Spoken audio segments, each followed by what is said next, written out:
Welcome to Life Stories, where we share unforgettable journeys and profound lessons learned along the way. Today, we delve into the story of a young woman who inherits more than just a fortune from her late aunt. She inherits a truth that will forever change her life and her family's legacy. Join us as we explore the secrets, betrayals, and ultimate healing that come with unveiling a family's hidden past. Let's begin today's story. A tale of unexpected revelations and the courage to confront the truth. Don't forget to subscribe to the channel and start this journey with us. The day Aunt Margaret died, I was elbow deep in the garden soil, planting the heirloom roses she had gifted me for my birthday.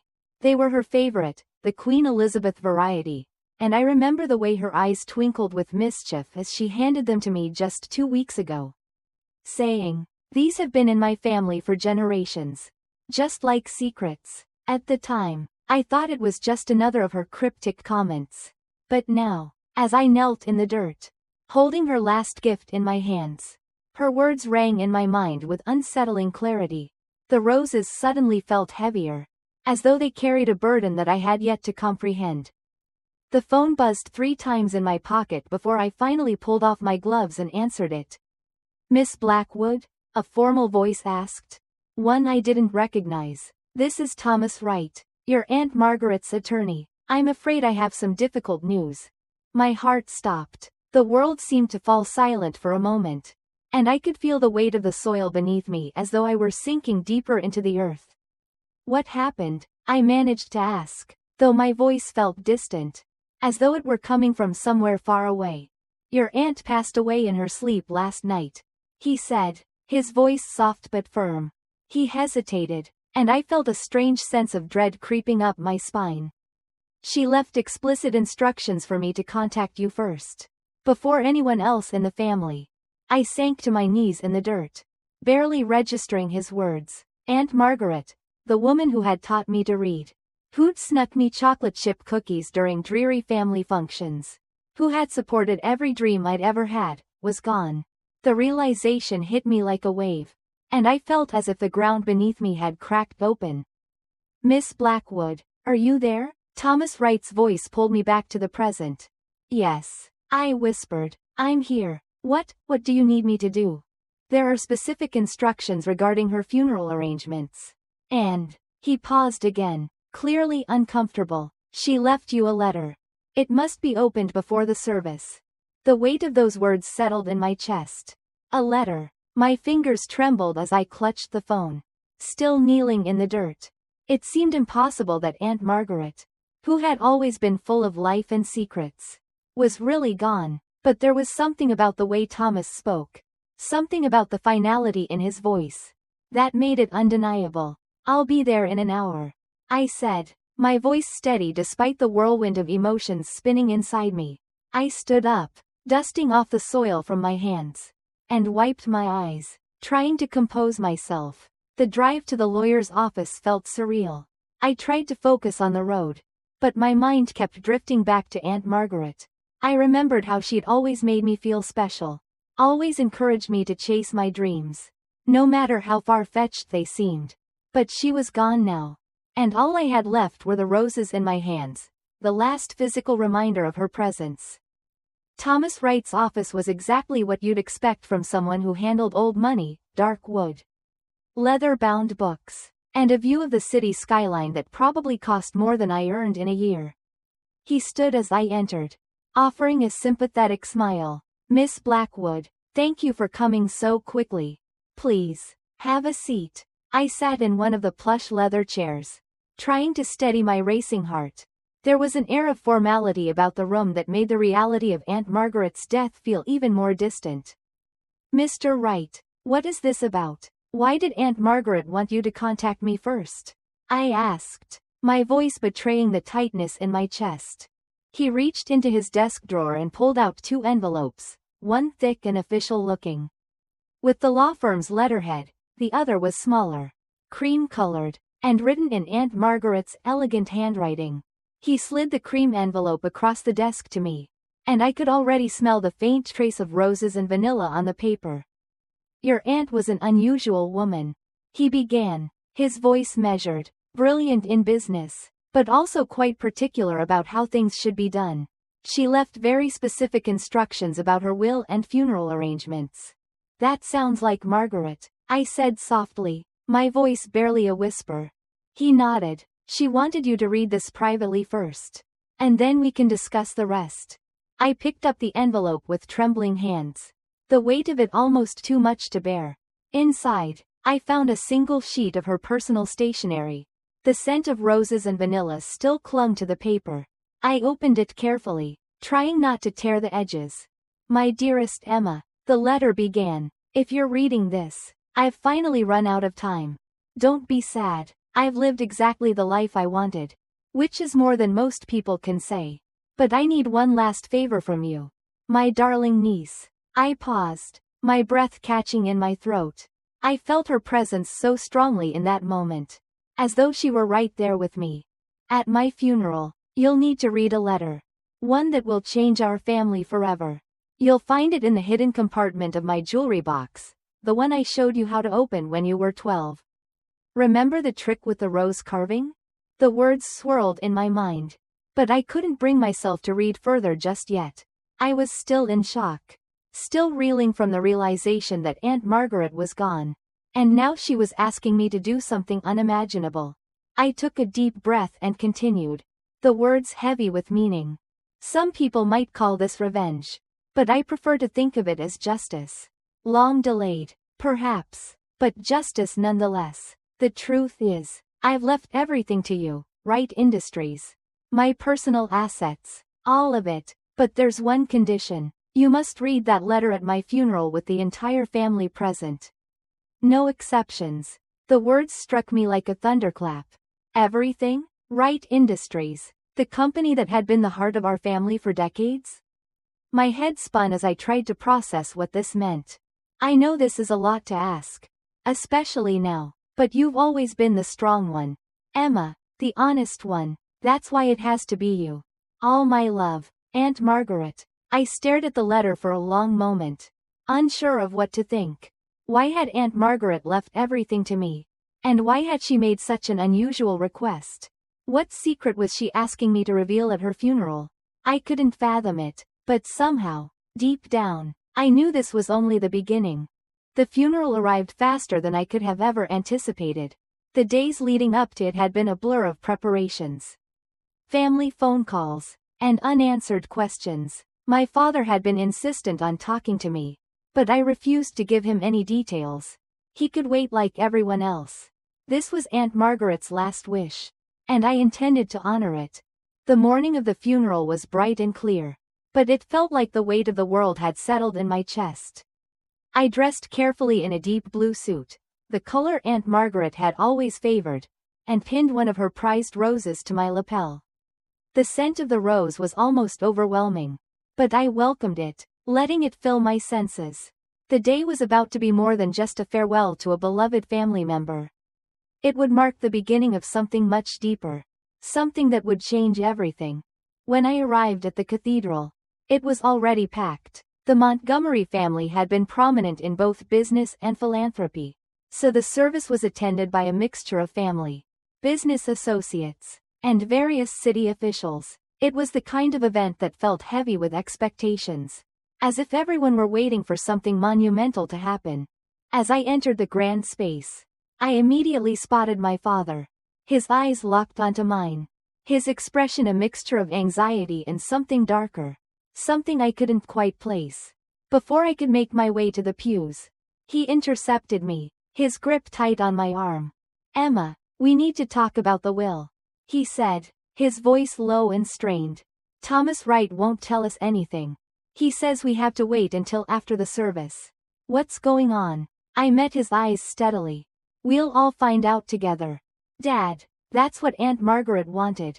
His grip tightened, and I could feel the tremble in his hand, a reflection of the storm brewing beneath his calm facade. Emma, if you know something, you have to tell me.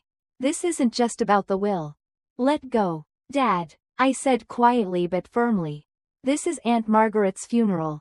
Show some respect. He reluctantly released his hold on me, his eyes filled with frustration, and I continued down the aisle to my seat. The tension in the air was palpable, and I could feel the weight of hundreds of eyes following my every move. But I kept my composure, focusing only on what was ahead. The day was not just about saying goodbye to Aunt Margaret, it was about uncovering the truth. A truth that had been buried for far too long. The service was beautiful, exactly as Aunt Margaret would have wanted it. The flowers were all roses, in deep reds and vibrant pinks. Her favorite colors. The minister spoke of her generosity, her intelligence, and her dedication to improving the world around her. But despite all the kind words, there was an undercurrent of something more, something that none of us could escape. Finally, the moment came. Thomas Wright caught my eye from the front pew and gave me a slight nod. It was time. My hands trembled slightly as I walked toward the podium. The envelope from Aunt Margaret clutched tightly in my hands. I could feel the weight of the room pressing in on me. But I stood tall, taking a deep breath. This was my moment. I would do as she asked, no matter how difficult it might be. The cathedral fell silent as I faced the congregation. My father sat in the front row, his face a mask of barely controlled anxiety. Beside him, my cousins, John and Rebecca, leaned forward eagerly, their eyes gleaming like vultures, waiting for their chance at what they believed to be their inheritance. I took a deep breath, letting the scent of the roses fill my lungs, grounding myself in the familiar comfort of Aunt Margaret's presence. Before I began, I glanced down at the envelope in my hands. The wax seal was intact.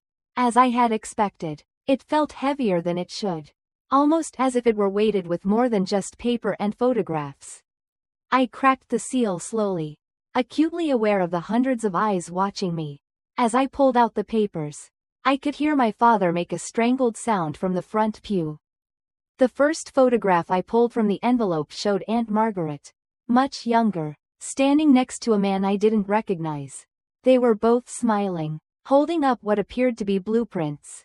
The second photograph showed the same man, now alone, at a construction site with what seemed to be the early foundations of what I now recognized as Wright Industries' first building.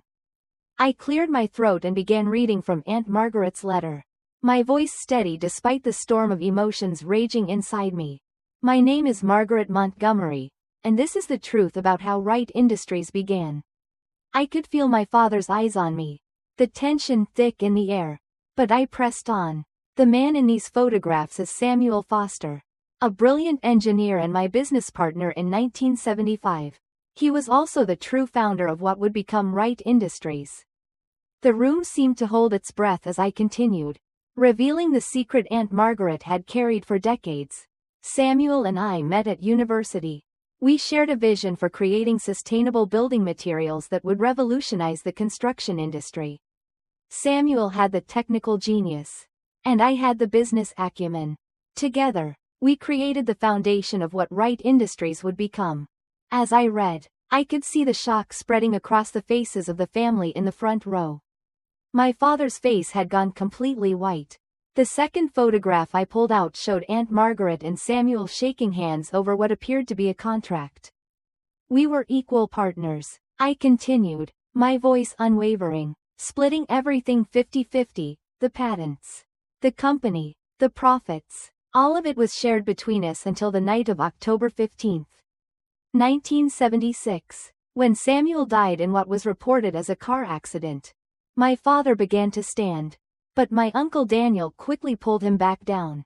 But it wasn't an accident, I continued, my voice ringing out in the silent cathedral.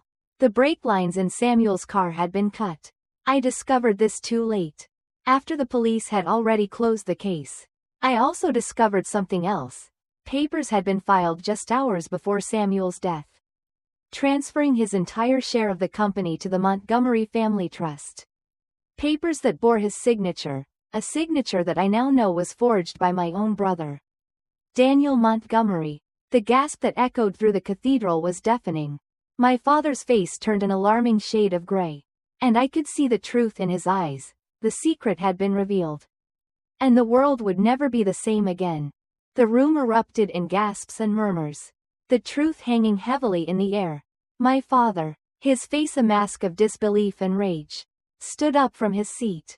his hands gripping the pew in front of him as though he were trying to hold onto something solid in a world suddenly turned upside down.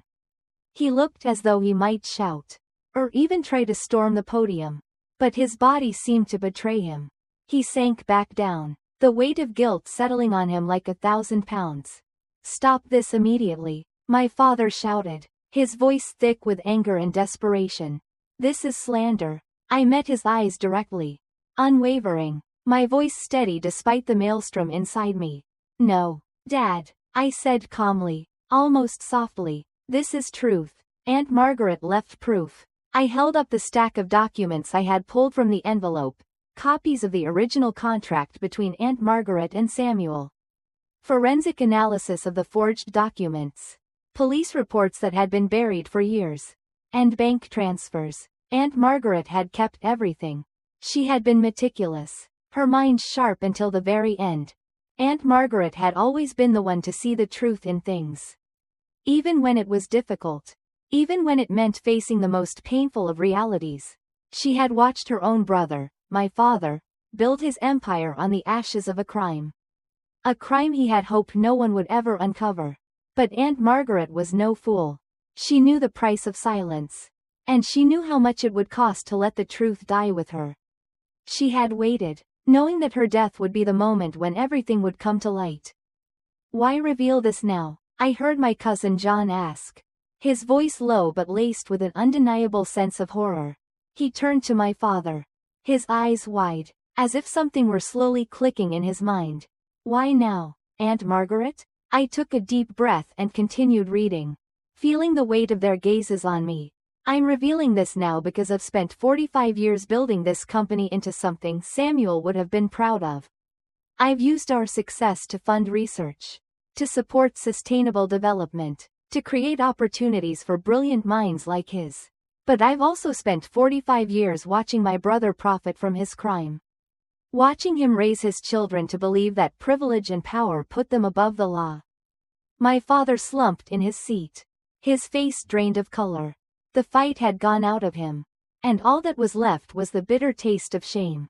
I held up the final document from the envelope, a yellowed envelope addressed to Samuel Foster's only surviving relative, his daughter, Hannah. "And this brings me to my final confession," I said, my voice steady but filled with emotion.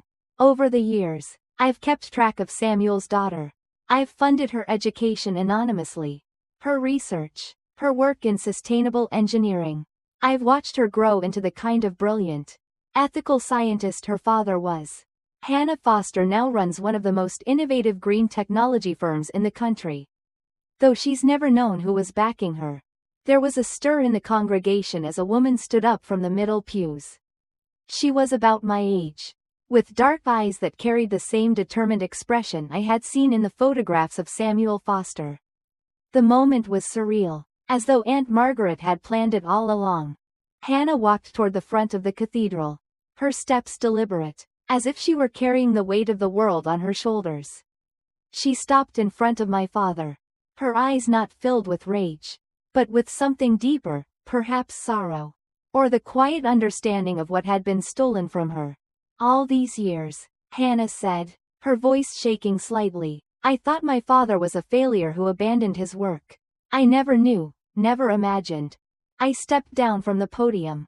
Walking toward her, I reached out and placed a hand on her shoulder. "Ms. Foster, I'm so sorry for what was taken from you." Her eyes filled with tears, but she nodded, her lips trembling slightly. "Thank you for having the courage to read that letter. Your aunt, she was watching over me my whole life. Wasn't she? She was trying to make things right." "She was," I said softly, meeting her gaze. "In her own way, she was." The next few hours passed in a blur. The reception was a tense affair, with family members splitting into factions. Some of them demanded that the letter be suppressed. Others wanted to go to the police. And some simply sat in stunned silence. But in the midst of the chaos, I felt something shift inside me. The burden of the truth was no longer just mine to bear. It was the family's to carry now, whether they were ready for it or not. My father disappeared immediately after the service, and I wouldn't hear from him for weeks. He checked himself into a rehabilitation facility, finally facing the guilt he had carried for 45 years. The truth had unraveled everything. But in the process, it had also begun to heal what had been broken for so long. In the months that followed, the truth about Wright Industries' founding became public knowledge. But as Aunt Margaret had predicted, the company was strong enough to survive it. With Hannah's technical expertise and my commitment to her vision, we began a new chapter in the company's history. Together, we would honor Samuel Foster's legacy and ensure that the company would continue to grow.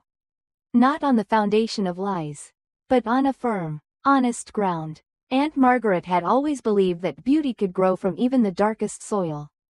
She had planted the seeds for that growth long before any of us had realized it. And now, it was my turn to nurture those seeds. To build something meaningful, not just for the company, but for the people who had been affected by the choices made long ago.